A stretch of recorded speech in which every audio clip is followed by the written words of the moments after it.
साथ में यहाँ पर तत्कालीन विधायक जिनकी मौत का इल्जाम मुख्तार अंसारी के ऊपर था और जिस मामले में मुख्तार अंसारी को सजा भी हुई, उनके भतीजे आनंद राय जुड़े हुए हैं। आनंद जी, बहुत स्वागत है आपका न्यूज स्टेट पर।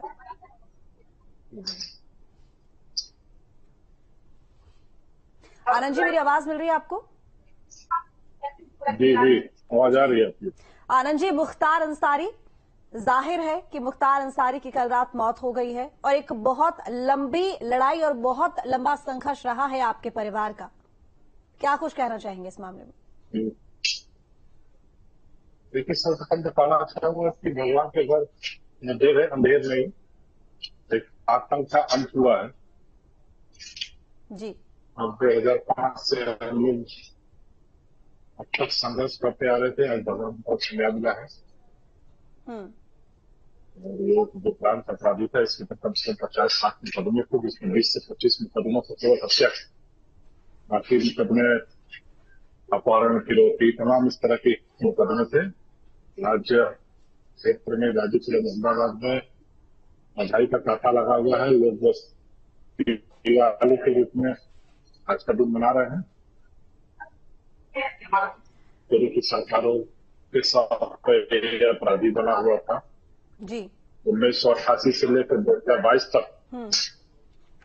जब ये अपराध करता रहा, तब तक पूर्व की सरकार जो सत्ता बसपा सरकार थी इसके सौदे को अपराधी बनाती रही। और उस समय ही इसके अपराध को रोक दिया गया होता था, इसका हंसके नहीं। उसके सामने पूर्व के प्रशासन सरकार थी, वो घुटने टेकी हुई थी। सरकार के सौ ये गुंडाई करता था। खुलेआम जेल में कारासार के रूप में रहता था और 100-200 लोगों की डेली बैठा के धर्म वसूली, हत्या सफाई, ये तमाम उसके कार्य विभिन्न कार्य खुद रूप से एक दुर्दांत अपराधी। उसके एक भाई है अफजाल अंसारी। अभी भी आप पुराना विधानसभा का ऑडियो के वीडियो के पिता को देखिएगा तो जब भी अपराध करता था किसी अपराध में फंसता था तो अफजाल अंसारी का एकमात्र काम यही हुआ करता था कि विधानसभा में जाके बुझा रहे मेरे भाई को बचा लिया जाए, मेरे बचा लिया। तमाम ऐसी वीडियो मिल जाएंगे आप लोग। ये दोनों भाई मिलकर संगठित रूप से अपराध करते आए हैं। महाराज जी की सरकार में न ही अपराध है न ही अपराधी की कोई जगह है। बिल्कुल आनंद राय जी, जब परिवार ने सुना, क्योंकि देखिए एक न्याय की लड़ाई थी आपके परिवार की, जब परिवार ने सुना कि कल रात मौत हो गई है मुख्तार अंसारी की, तो उस वक्त परिवार में किस तरह की शांति थी? परिवार में काफी उत्साह का माहौल बन गया। इससे लगा कि भगवान ने होली का तोहफा हम लोगों को दे दिया है। आज 19 साल से लगातार हम लोग उस दर्द को झेलते आ रहे थे जब स्वर्गीय विधायक जी की हत्या कर दी गई थी। उस समय हम लोग कम उम्र के थे और किसी तरह संघर्ष करके तमाम परेशानियों के साथ आज हम लोग स्थापित हुए हैं और उसका दिन हम लोगों के लिए स्वर्णिम दिन माना जाए। बिल्कुल, क्योंकि देखिए इस मामले को लगभग 19 साल हो चुके हैं जब यहाँ पर कृष्णानंद राय जी की हत्या कर दी गई थी। 19 साल हो गए हैं इस मामले को और परिवार लगातार लड़ाई लड़ता रहा, संघर्ष करता रहा।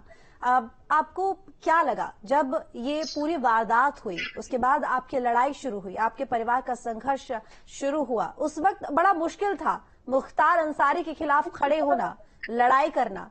क्या दिमाग में चल रहा था तब परिवार के?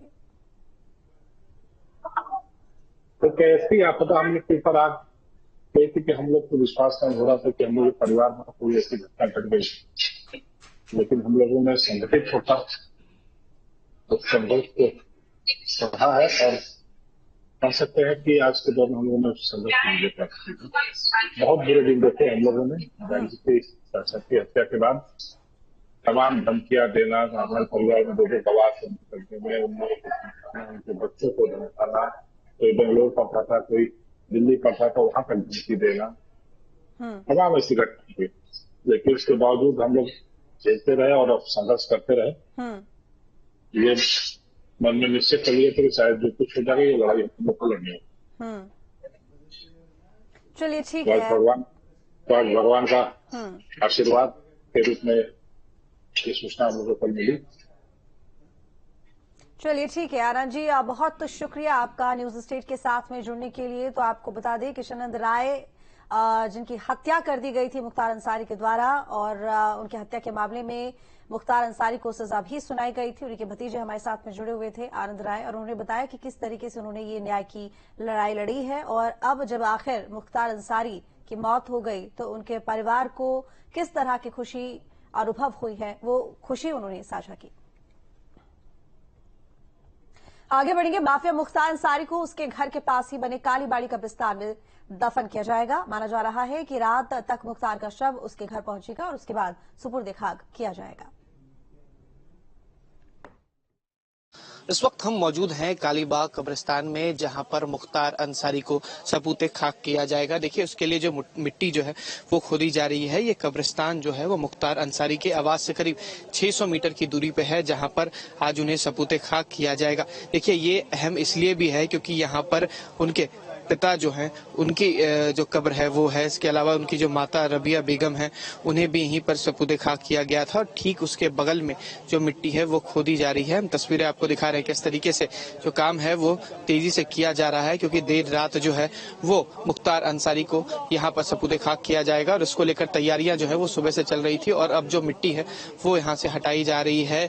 यहाँ पर जिला अधिकारी के अलावा जो पुलिस के आला अधिकारी हैं वो भी यहाँ पहुंचे थे, और तमाम चीजों का जो जायजा है वो बीते रात ही ले लिया गया था, और उसके बाद ये जगह निर्धारित की गई थी कि कहां पर जो है वो दफनाया जाएगा, और उसको लेकर देखिए तैयारियां जो हैं वो शुरू से सुबह से ही चल रही है। और ये तस्वीर हम दिखा रहे हैं कालीबाग कब्रिस्तान का, जहां पर आज मुख्तार अंसारी को सबूते खाक किया जाएगा।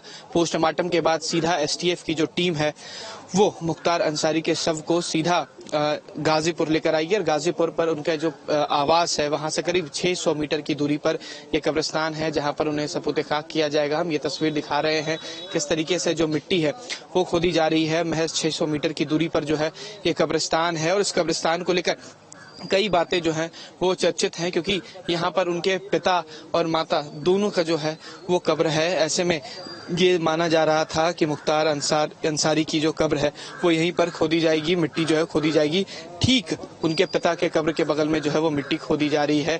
एसटीएफ की जो स्पेशल टीम है वो बांदा से यहाँ पर मुख्तार अंसारी के शव को लेकर आएगी, और उसके बाद सबसे पहले उनके आवास पर ले जाया जाएगा, जहाँ पर उनके परिवार के लोग जो है वो शव को देखेंगे। उसके बाद जो जनाजा है वो उठेगा और यहाँ पर सबूते खाक किया जाएगा। ये अनुमान और ये अंदाजा लगाया जा रहा है कि करीब 9 बजे तक जो शव है वो यहाँ पहुंच जाएगा, क्योंकि करीब 440 किलोमीटर से ज्यादा का जो दूरी है वो है बांदा से गाजीपुर की, जहां पर मुख्तार अंसारी का घर है। और ऐसे में जिस जगह पर सबूते खाक किया जाएगा उसकी भी तस्वीर हम दिखा रहे हैं, किस तरीके से तैयारी जो है वो की जा रही है। कहा जा रहा है कि अंतिम रूप जो है वो दिया जा रहा है। तैयारियां इस तरीके से है कि जो परेशानी है वो आने के बाद ऐसी ना हो, क्योंकि देर रात जो है वो शव यहाँ पहुंचेगा, उसके बाद सबूते खाक जो है उन्हें किया जाएगा। मुख्तार अंसारी को लेकर जो लगातार बातें चल रही थी कि जो पोस्टमार्टम है, पोस्टमार्टम के बाद उन्हें वहां से शव जो है उनके जो बेटे हैं उमर अंसारी उन्हें दे दिया जाएगा। उसके बाद उमर अंसारी जो है